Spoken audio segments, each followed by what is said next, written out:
Saudara, masyarakat sipil yang tergabung dalam Koalisi Masyarakat Sipil untuk Kolom Kosong resmi berdiri. Koalisi masyarakat ini bertujuan untuk mengawal suara kolom kosong di Pilwali Makassar.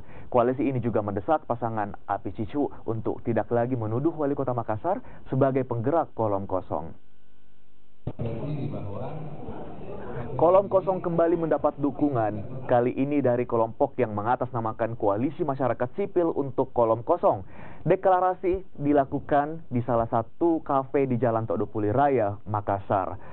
Koalisi berisi warga masyarakat sipil dan pengacara ini berinisiatif menggagas koalisi Kolom Kosong karena kesal melihat banyak dugaan kecurangan terhadap suara kolom kosong pada Pilwali Makassar.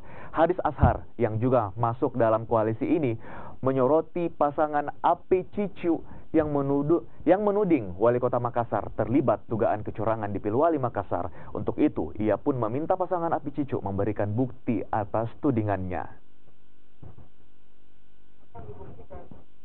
Silakan dibuktikan. Kalau sekedar hanya mau menggunakan sekedar indikator bahwa dari pemantau sujud syukur, itu bukan cara-cara yang terstruktur, sistematis dan meluas. Dan kalau dia mau melapor, lapor kemana? Ke Bawasda, Bawaslu, atau kemana? Nah, pihak-pihak yang menerima laporan juga harus menindaklanjuti laporan-laporan dari kami yang akan kami berikan.